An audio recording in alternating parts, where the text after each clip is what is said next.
Welcome to A1 TV Telugu news. ముందుగా headlines.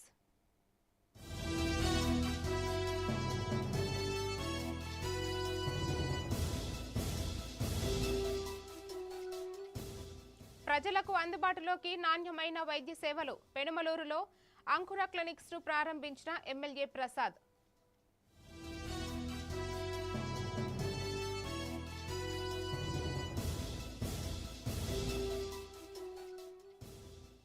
అర్ధ సంవత్సరం నేర సమీక్షా సమావేశం. కృష్ణా జిల్లాలో నేరాలు 18% తగ్గాయన్న ఎస్పీ.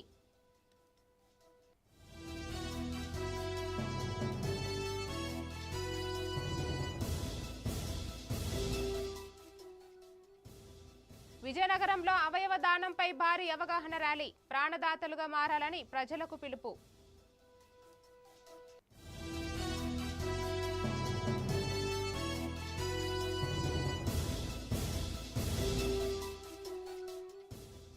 పర్యావరణ హిత గణపతితో వినాయక చవితి వేడుకలు.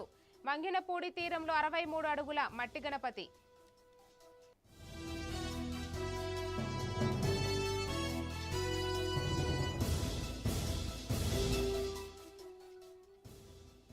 నెల్లూరు సిటీ ప్లానింగ్ అక్రమాలపై జనసేన నేత గలం. అక్రమాలపై స్పెషల్ డ్రైవ్ చేపట్టాలని డిమాండ్.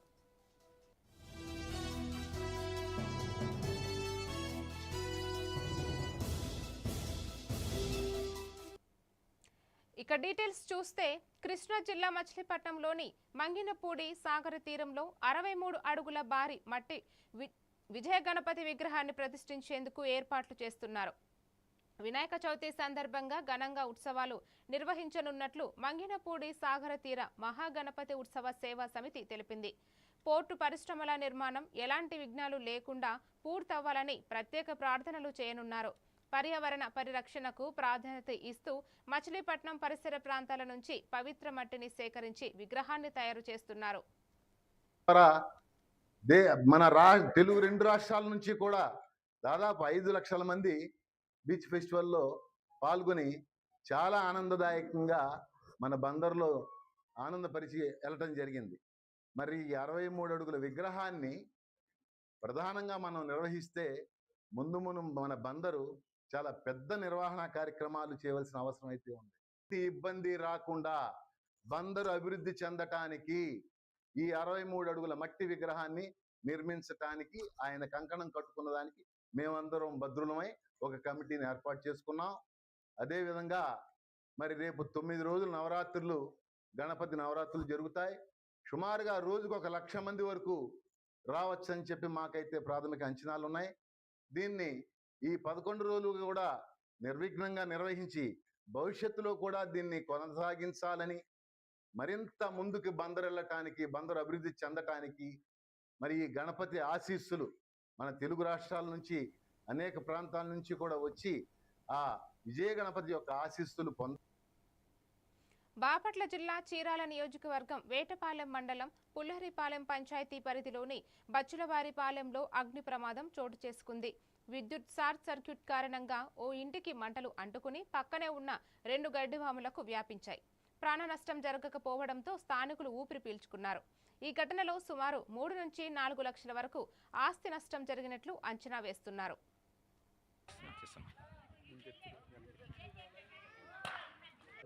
ఇది అందులో బావా ఈ గాలి ఇటు కదా, గాలి ఇటు కదా.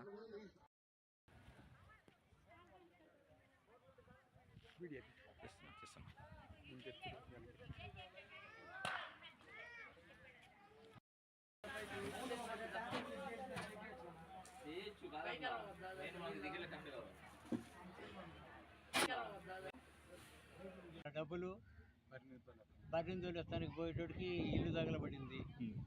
ఆ ఇంట్లో 1 లక్షల డబ్బులు, గ్యాసు, బట్టలు, డాక్యుమెంటు, పాస్బుక్, ఆధార్ కార్డు, బీరువా మొత్తం కట్టుబట్టలతో ఉండాలయ్యా. ఏమి లేదు, ఏమి మిగల. ఇల్లు మొత్తం తగలబడిపోయింది. ఇల్లు మొత్తం తగలబడి. ఇల్లు సొంత ఇల్లేనా తాత? సొంత ఇల్లు. సొంత ఇల్లే. ఇంకెవరు ఉన్నారు ఇంట్లో? ఎవరు లేరు బాబా, నువ్వు ఒక్కడే ఉంటావు. నువ్వు వెళ్ళి బరిగొడ్లు తోలు వచ్చే లోపల ఇల్లు తగలబడుతుంది. ఇంట్లో మొత్తం తగలబడిపోయింది, ఏం లేదు, మిగలటానికి ఏం లేవు, పట్టుబట్టలు సహా.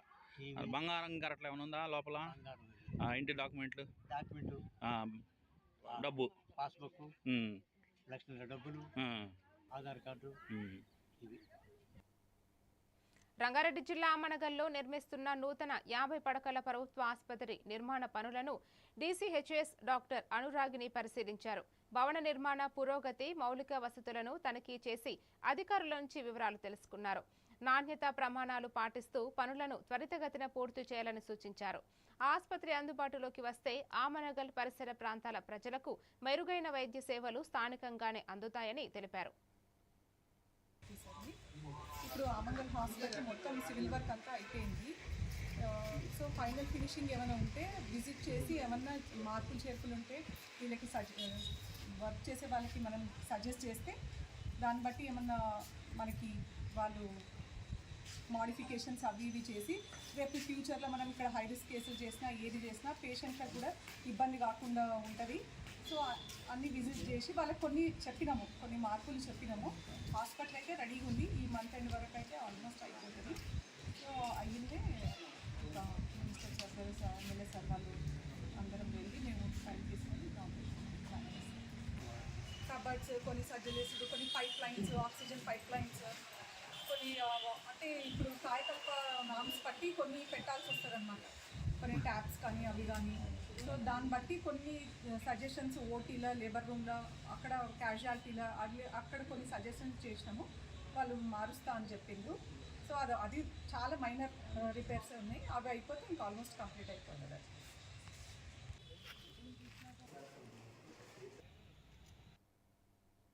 కాకినాడ జిల్లా తాళరేవు మండలం గాడిమొగ పంచాయతీ చినవలసల గ్రామంలో గ్రామదేవత మహాలక్ష్మి అమ్మవారి జాతర మహోత్సవాలు ఘనంగా ప్రారంభమయ్యాయి. డప్పులు, మేళతాళాలు, బాణాసంచా నడుమ అమ్మవారిని ఊరేగింపుగా తీసుకువెళ్లి నది స్నానం చేయించి ఆలయానికి తీసుకొచ్చారు. అనంతరం ప్రత్యేక పూజలు నిర్వహించగా భక్తులు పెద్ద సంఖ్యలో తరలివచ్చి అమ్మవారిని దర్శించుకున్నారు. ఈ నెల 18, 19 తేదీల్లో జాగారాలు, 20న తీర్థ మహోత్సవం నిర్వహించనున్నట్లు గ్రామ పెద్దలు తెలిపారు.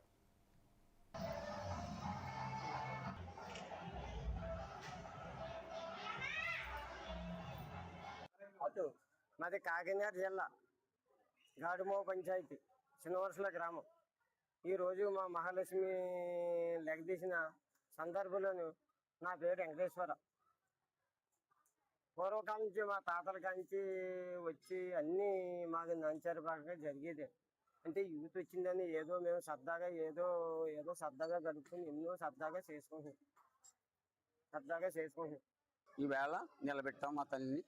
ఈవేళ ఆనందంగా అందరూ ఉత్సాహంగా చేసుకుంటున్నాం. వేళ నిలబెట్టి వారం రోజులు చేసుకుంటాం. వేళ ఈ వారం రోజుల్లో అమ్మవారిని ఊరంతా తిప్పుకుంటాం. 3 రోజులు తర్వాత సంబరాలు చేసుకుంటాం.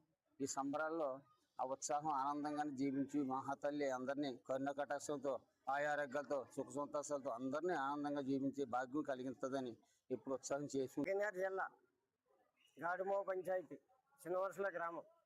ఈరోజు మా మహాలక్ష్మి లెగదీసిన సందర్భంలోను నా పేరు వెంకటేశ్వర. పూర్వకాలం నుంచి మా తాతల కాంచి వచ్చి అన్నీ మాకు నాంచారుపాకంగా జరిగేది. అంటే యూత్ వచ్చిందని ఏదో మేము సరదాగా. కృష్ణా జిల్లా మచిలీపట్నంలో ఎస్పీ విద్యాసాగర్ నాయుడు అధ్యక్షతన అర్ధ సంవత్సర నేర సమీక్ష సమావేశం నిర్వహించారు. జిల్లాలో నేరాలు 18%, మహిళల బాలికలపై నేరాలు 42%, దొంగతనాలు 28% తగ్గినట్లు ఎస్పీ తెలిపారు. రోడ్డు ప్రమాద మరణాలు కూడా 30% తగ్గాయని వెల్లడించారు. హెల్మెట్ వినియోగంపై అవగాహన ర్యాలీ నిర్వహించి ద్విచక్ర వాహనదారులు తప్పనిసరిగా హెల్మెట్ ధరించాలని సూచించారు. ఈ రోజున కృష్ణా జిల్లాలో మనం హాఫ్ ఇయర్లీ క్రైమ్ రివ్యూ అనేది చేసుకుంటున్నాం. దీంట్లో భాగంగా గత 6-7 నెలలుగా మా జిల్లా యొక్క పర్ఫార్మెన్స్ ఏ విధంగా ఉంది, పోలీసింగ్ ఏ విధంగా ఉందనేది స్టాటిస్టిక్స్ అనేవి రిఫ్లెక్ట్ చేస్తాయి. దీనిలో గమనించుకుంటే గత సంవత్సరం 2025లో కృష్ణా జిల్లా రాష్ట్రంలోనే నెంబర్ 1 పొజిషన్లో ఉంది. క్రైమ్ అగెన్స్ట్ ఉమెన్ మరియు బాడీలీ అఫెన్సెస్ రిడక్షన్లో ఓవరాల్గా 4వ పొజిషన్లో ఉంది. అంతేకాకుండా ఈ సంవత్సరం కూడా అదే విధమైన మంచి పర్ఫార్మెన్స్ మేము రిపీట్ చేయబోతున్నాం. ముఖ్యంగా చూసుకుంటే ఓవరాల్ క్రైమ్ అనేది కృష్ణా జిల్లాలో గత హాఫ్ ఇయర్ ఆఫ్ 2026లో చూసుకుంటే విత్ కంపారిజన్ విత్ 25 చూసుకుంటే 18% అనేది తగ్గుముఖం పట్టింది. అంతేకాకుండా బాడీలీ అఫెన్సెస్ కూడా మనకి 14% అనేవి తగ్గినాయి. క్రైమ్ అగైన్స్ట్ ఉమెన్ గణనీయంగా తగ్గింది. మరింత బెటర్ పర్ఫార్మెన్స్ అనేది ఈ సంవత్సరం ఇవ్వడం జరిగింది. 42% అనేది మేము తగ్గించగలిగాం. ప్రాపర్టీ అఫెన్సెస్ దొంగతనాల్లో 28%, ఎస్సీ ఎస్టీస్ మీద జరిగే అకృత్యాల్లో 25% రిడక్షన్. అదేవిధంగా ఓవరాల్ రోడ్ యాక్సిడెంట్స్లో 18% తగ్గించాం. రోడ్ యాక్సిడెంట్స్లో జరిగే మరణాలని 30% తగ్గించగలిగాం. అంతేకాకుండా మా జిల్లాలో ఉన్న 54 హాట్స్పాట్స్లో కూడా దాదాపు 67% ఇక్కడ యాక్సిడెంట్స్ తగ్గడం అయితేనేమి, కొన్ని హాట్స్పాట్స్లో అసలు 100% యాక్సిడెంట్ రిడక్షన్ అనేది మేము ఈ ఇయర్ అచీవ్ చేయడం జరిగింది. So this is not a small achievement. Lok Adalat పరంగా కాకినాడ జిల్లా తాళ్లరేవు మండలం కోరంగి పంచాయతీ దిండి గ్రామంలో పునర్నిర్మించిన శ్రీ నూకాలమ్మ అమ్మవారి విగ్రహ పునఃప్రతిష్ఠ మహోత్సవాలు ఘనంగా ప్రారంభమయ్యాయి. వేద పండితుల ఆధ్వర్యంలో గణపతి పూజ, పుణ్యవహచనం, మండపారాధన తదితర ప్రత్యేక పూజలు నిర్వహించారు. ఈ నెల 16న విగ్రహ ప్రతిష్ఠ పూర్ణాహుతి అనంతరం భక్తులకు అన్నదానం నిర్వహించనున్నట్లు గ్రామ పెద్దలు తెలిపారు.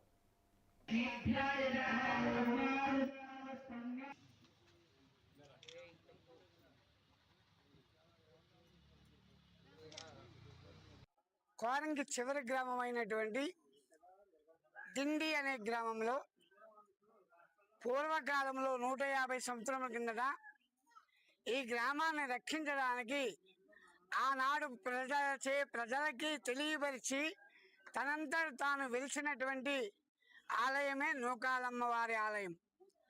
అటువంటి ఆలయానికి జీర్ణోద్ధరణ జరిపి మరలా నూతనంగా ఆలయాన్ని నిర్మించి ఆ అమ్మవారిని తిరిగి పునఃప్రతిష్ఠ అనేటువంటి సంకల్పం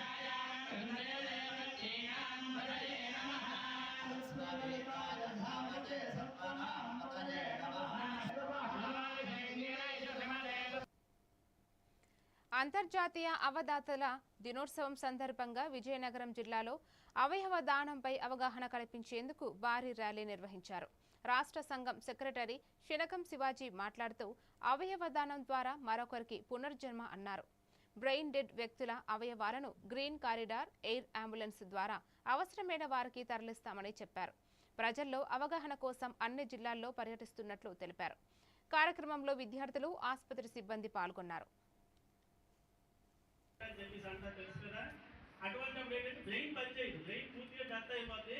హార్ట్, పల్స్, ఈ ఆర్గాన్స్ అన్ని కొంత టైం వరకు పనిచేస్తాయి. ఎంతవరకు పనిచేస్తాయి? వెంటిలేటర్ మీద ఉన్నంత వరకు మాత్రమే పనిచేస్తాయి. వెంటిలేటర్ తెలుసు కదా, ఇవన్నీ పెడతారు ఐసీయూలో పెట్టేసి, అవి ఉన్నంత వరకు పనిచేస్తాయి. ఆ టైంలో మనం ఆర్గాన్స్ డొనేట్ చేయాలన్నమాట. ఆ టైంలో డొనేట్ చేయాలంటే మనం ఈ మాలాంటి వాళ్ళు కానీ లేదంటే జీవనదాని వాళ్ళకి కానీ చెప్తే వెంటనే వచ్చి వాళ్ళు వచ్చి అవయవాలను కావాల్సిన అవయవాలు అన్ని అవయవాలు తీసుకోరండి. అయితే కొంతమంది అవయవదానం చేయడానికి కొంతమంది అనారోగ్యం ఎవరు అనుకున్నారు?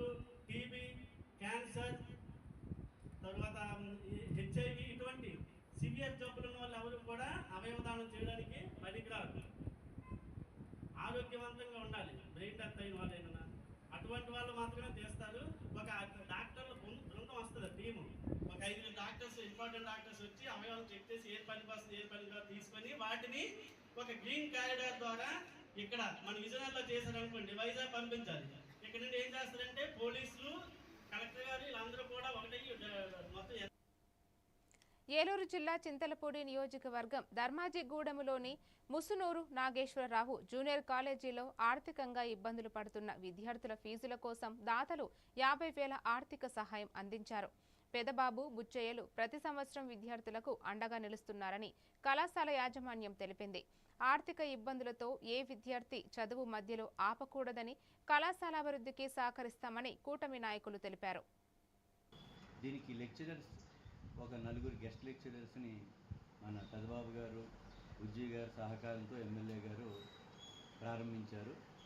ఈ సంవత్సరం దాన్ని మరింత అభివృద్ధి పథంలో, గతంలో ఎంపీసీ గ్రూప్ ఉండేది, పిల్లలు లేని కారణంతో 7 సంవత్సరాల నుంచి ఇది ఆగింది. ఇప్పుడు మళ్ళీ ఎమ్మెల్యే గారు, మన ఉజ్జీ గారు, పెదబాబు గారు సహకారంతో అది మళ్ళీ తిరిగి రీస్టార్ట్కి ప్రయత్నం చేస్తున్నారు. ప్రిన్సిపల్గా చేస్తున్నాను గత 2 ఇయర్స్గా. ఇక్కడికి వచ్చినప్పుడు కొత్తలో పిల్లలు చాలా తక్కువ సంఖ్యలో ఉండేవాళ్ళు. వాళ్ళు కూడా ఆర్థికంగా ఫీజు కట్టలేని పరిస్థితిలో ఉన్నారు. అప్పుడు గ్రామ పెద్దలైన బుజ్జి గారిని, పెద్దబాబు గారిని కలిసి రిక్వెస్ట్ చేయడం జరిగింది.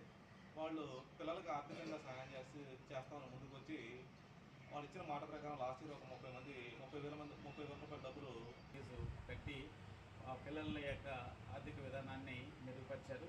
తర్వాత ఈ సంవత్సరం కూడా పిల్లలు ఎక్కువ మంది 94 మంది పిల్లలు జాయిన్ అవ్వగా వాళ్ళ యొక్క ఆర్థిక పరిస్థితులను దృష్టిలో పెట్టుకుని చంద్రబాబు గారి ఆధ్వర్యంలో 50,000 రూపాయలు కాలేజీ ఫీ. కృష్ణా జిల్లా పెనమలూరు నియోజకవర్గం పోరంకి సెంటర్లో అంకుర హాస్పిటల్స్ ఆధ్వర్యంలో నూతన అంకుర క్లినిక్స్ ప్రారంభమైంది. ఎమ్మెల్యే బోడే ప్రసాద్ ముఖ్య అతిథిగా హాజరై క్లినిక్ను ప్రారంభించారు. ఉయ్యూరు, కంకిపాడు, పోరంకి పరిసర గ్రామాల ప్రజలకు ట్రాఫిక్ ఇబ్బందులు లేకుండా నాణ్యమైన గైనిక్, పీడియాట్రిక్ వైద్య సేవలు అందుబాటులోకి తెచ్చినట్లు అంకుర హాస్పిటల్స్ ప్రతినిధులు తెలిపారు. తక్కువ ఖర్చుతో వైద్య సేవలు అందిస్తామని పేర్కొన్నారు.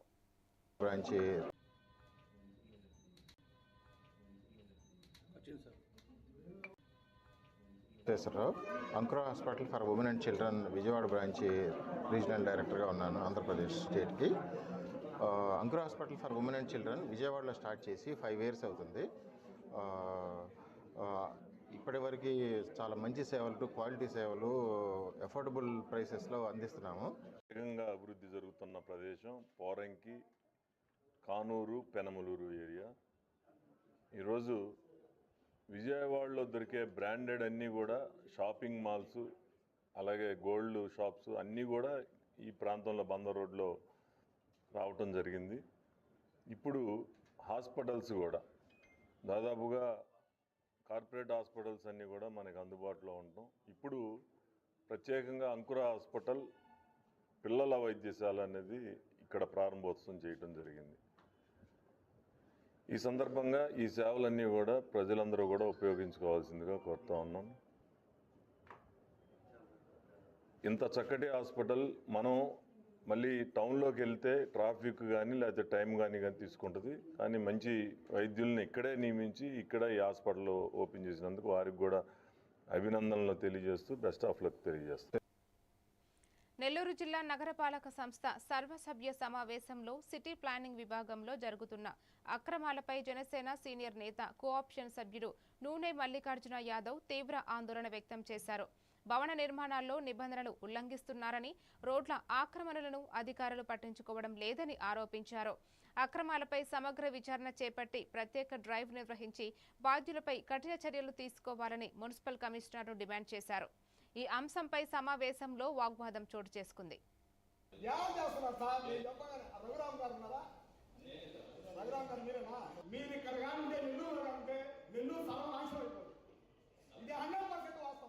సర్వనాశనం చేశారు. ఎక్కడి నుంచి మీరు మిషన్స్ తెప్పించారు? ఎక్కడో మహారాష్ట్ర, యూపీ నుంచి 3,75,000 బాడు పెట్టారు. నిజం అబద్ధం మరి కమిషనర్ గారిని మీ ద్వారా అడుగుతున్నాము. అలాంటి బిల్డింగ్ని కొట్టి మళ్ళీ ఏదో ప్రకారం అయిపోయింది. సరే ఏదో కష్టపడి కట్టుకున్నారు, ఏదో చేశారు. ముందు కన్స్ట్రక్షన్ చేసేటప్పుడే 1,00,000 మంది చెప్తున్నాం. సార్ వాళ్ళు సిమెంట్ రేటు పెరిగిపోయింది, బేల్దారులే కూలీలు పెరిగిపోయింది, కమ్మీ రేటు పెరిగిపోయింది. ఎవరైనా పేదవాళ్ళు అప్పు చేసుకొని లోన్లు తెచ్చుకొని కట్టుకుంటే మీరేమో పర్మిషన్లు చూసి చూడట్టున్నారు, వాళ్ళ పాటు వాళ్ళు కట్టేసుకుంటున్నారు. ముందుగానే అబ్జెక్షన్ చేసినప్పుడు ఎందువల్ల మీరు చెల్లించరు? ఇలాంటివి చాలా ఉన్నాయి మేడం. మూలాపేటలో అయితే మేడం 5 అంతస్తులు మేడం, అది 20 అడుగులు పడలేదు మేడం, అంతా 15 అడుగులు ఉంటుంది రోడ్డు. పర్మిషన్ ఇచ్చేసారు. సరే పర్మిషన్ ఇచ్చారు, బాగానే ఉంది. వాళ్ళు ఏమన్నా 25 feet ఏమన్నా 10 feet ఏమన్నా వదిలి బయటకు వెళ్ళారంటే లేదు. సేమ్ అదే. ఇంకా ఆ విధంగా అరాచకం. టౌన్ ప్లానింగ్ అయితే ఫుట్పాత్ అయితే ఎక్కడైనా లేదు, ఎక్కడంటే అక్కడ ఆక్రమించున్నారు. ఇంకో విషయం మన ఎందుకు ఎండి మాల్ ఉంది. ఎండి మాల్ అంత పెద్ద మాల్లో ఉంటే మీరేస్తున్నారు. మీరు ఎన్నో రోజులు స్పందించిన వాళ్ళు అధికారులు. టౌన్ ప్లానింగ్ అంతా డబ్బులు మయమైపోయింది మేడం.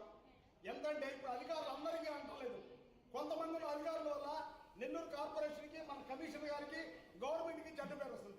ఏం చేస్తున్నారు సార్? మీరు చెప్పగానే రఘురామ్ గారు ఉన్నారా? ప్రకాశం జిల్లా అద్దంకిలో దర్శి డీఎస్పీ బాలమురళీకృష్ణ గంజాయి, ఇతర మత్తు పదార్థాలకు యువత దూరంగా ఉండాలని సూచించారు. మత్తు పదార్థాల వల్ల శారీరక, మానసిక ఆరోగ్యంతో పాటు కుటుంబం, సమాజంపై కూడా తీవ్ర ప్రభావం పడుతుందని అన్నారు. డ్రగ్స్ నిర్మూలనకు ప్రత్యేక చర్యలు చేపడుతున్నామని, గంజాయి విక్రయం, కొనుగోలు, రవాణా చేసిన వారిపై కఠిన చర్యలు తీసుకుంటామని హెచ్చరించారు.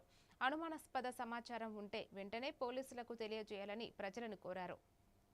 ఇటీవల జరిగేటువంటి ఈ పరిణామాల్లో చాలామంది అంటే కొందరు ఈ యొక్క గంజాయికి అలవాటు పడుతున్నారు, మత్తు పదార్థాలకు అలవాటు పడుతున్నారు అనే దాంట్లో ఉన్నారండి. వాస్తవంగా ఏంటంటే ఈ మత్తు పదార్థాలకి ఎవరైనా సరే అలవాటు పడ్డా, గంజాయికి అలవాటు పడ్డా ఏమవుతుందంటే శారీరకంగా మానసికంగా దెబ్బతిని ఎదుగుదల ఆగిపోతుంది. ఆ యొక్క మీ అభివృద్ధే కాకుండా మీ కుటుంబ అభివృద్ధి, దేశ అభివృద్ధి ఇవి కూడా కుంటుపడతాయి. దయవుంచి ఎవరు కూడా ఈ యొక్క మత్తు పదార్థాలకు బానిస కాకూడదు, ఈ యొక్క గంజా వాటిని దగ్గరికి రానియకూడదు. డ్రగ్స్ వద్దు బ్రో అనేటువంటిది మన యొక్క స్టేట్ గవర్నమెంట్ ఒక ఇదిగా పెట్టుకొని ముందుకెళ్తూ ఉంది. ఈగల్ డిపార్ట్మెంట్ కూడా ఉంది.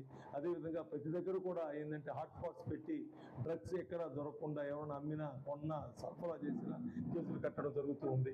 కాబట్టి ప్రతి ఒక్కరు కూడా ఏంటంటే డ్రగ్స్ వ్యతిరేకంగా ప్రచారం చేయాలి.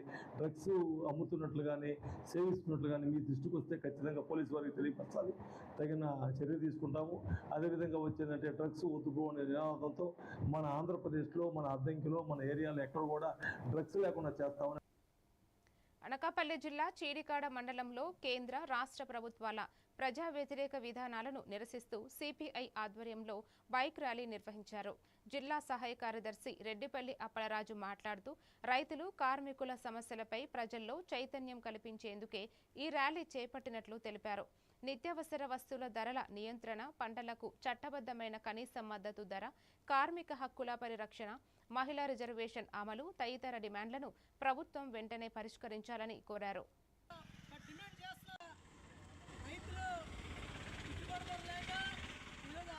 చేసుకుంటూ ఉన్నారు. ఏదైతే పండించిన పంటకి ఈరోజు గిట్టుబాటు ధర లేకపోవడంతోనే దేశవ్యాప్తంగా కూడా రైతులు చాలా ఇబ్బందుల్లో పడుతూ ఉన్నారు. ఏదైతే ప్రభుత్వాన్ని ఒకటే అడుగుతూ ఉన్నాం, ఏదైతే రైతులు ఆత్మహత్యలు చేసుకున్న రైతులకి వెంటనే తక్షణ సాయం కింద 5 లక్షల రూపాయలు ఇవ్వాలని చెప్పేసి రైతు సంఘంగా మేము ఎన్నో సందర్భాల్లో డిమాండ్ చేస్తున్నా సరే కేంద్ర ప్రభుత్వం పట్టించుకునే పరిస్థితి లేదు. ఈరోజు రైతు పూర్తిగా నష్టపోతూ ఉన్నారు. రైతులకి కనీస సదుపాయాలు లేక ఈరోజు ఇబ్బంది పడుతూ ఉన్నారు. 50 సంవత్సరాల దాటిన ప్రతి రైతుకు కూడా కనీసం 10,000 రూపాయలు పెన్షన్ ఇవ్వాలని చెప్పేసి రైతు సంఘంగా మేము ఈ ప్రభుత్వాన్ని డిమాండ్ చేస్తూ ఉన్నాం. 50 సంవత్సరాల కాలం పాటు వాళ్ళు వ్యవసాయం చేసి వాళ్ళ ఆరోగ్యం క్షీణిస్తూ ఉంటే ఈరోజు వ్యవసాయం చేయలేని పరిస్థితిలో ఉన్నప్పుడు ఎందుకు మీరు పెన్షన్ ఇవ్వట్లేదని చెప్పేసి మేము అడుగుతూ ఉన్నాం. ఈరోజు సామాన్యంగా రైతులు ఏదైతే పూర్తిగా నష్టపోతూ ఉన్నారో ఈ ప్రభుత్వాన్ని మేము 1వ తారీఖున దేశవ్యాప్తంగా మన రైతులందరూ. ప్రకాశం జిల్లా అద్దంకిలో స్వాతంత్ర్య దినోత్సవాన్ని పురస్కరించుకుని విద్యార్థులతో ఘనంగా సైకిల్ ర్యాలీ నిర్వహించారు. దర్శి డిఎస్సి బాలమురళి కృష్ణ పాల్గొని దేశభక్తి, జాతీయ సమగ్రతపై అవగాహన కల్పించారు. 2047 నాటికి భారత్ను అగ్రగామి దేశంగా తీర్చిదిద్దేందుకు ప్రతి ఒక్కరూ తమ వంతు బాధ్యత నిర్వర్తించాలని పిలుపునిచ్చారు. కార్యక్రమంలో అధికారులు, ఉపాధ్యాయులు, పోలీసు సిబ్బంది, విద్యార్థులు పెద్ద సంఖ్యలో పాల్గొన్నారు.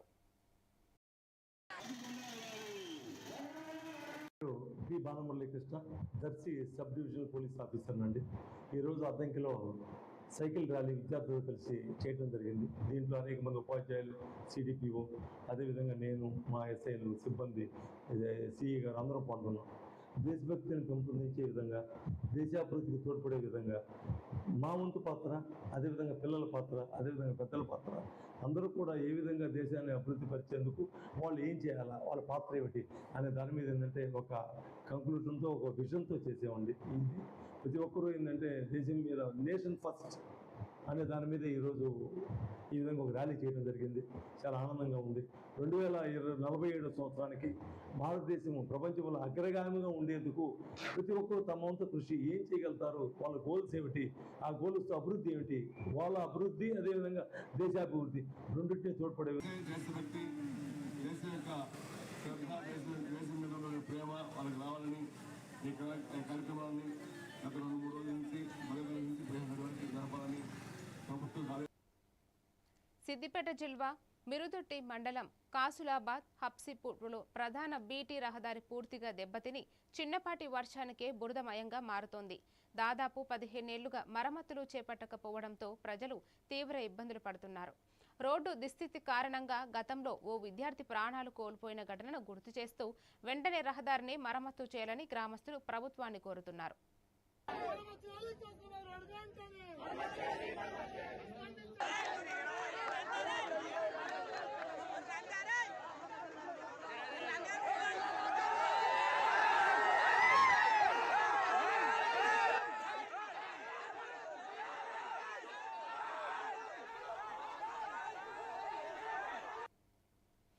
అనకాపల్లి జిల్లా పాయకరావుపేట నియోజకవర్గం నక్కపల్లిలో హోంమంత్రి వంగలపూడి అనిత పర్యటించారు.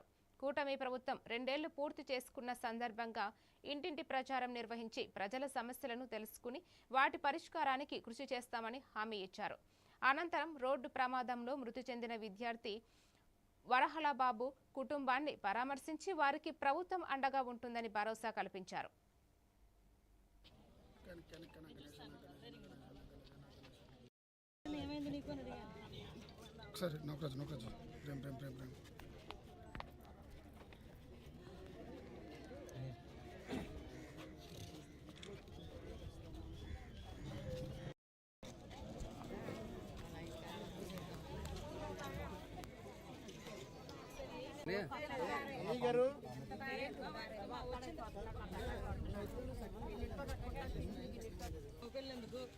మగపిల్లలు ఉంటేనే పోషిస్తారా, ఆడపిల్లలు పోషించరా నీకు?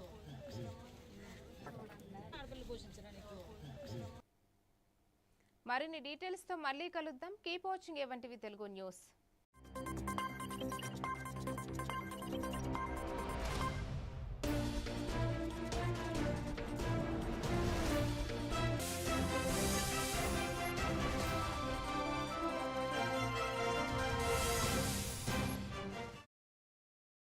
Clearly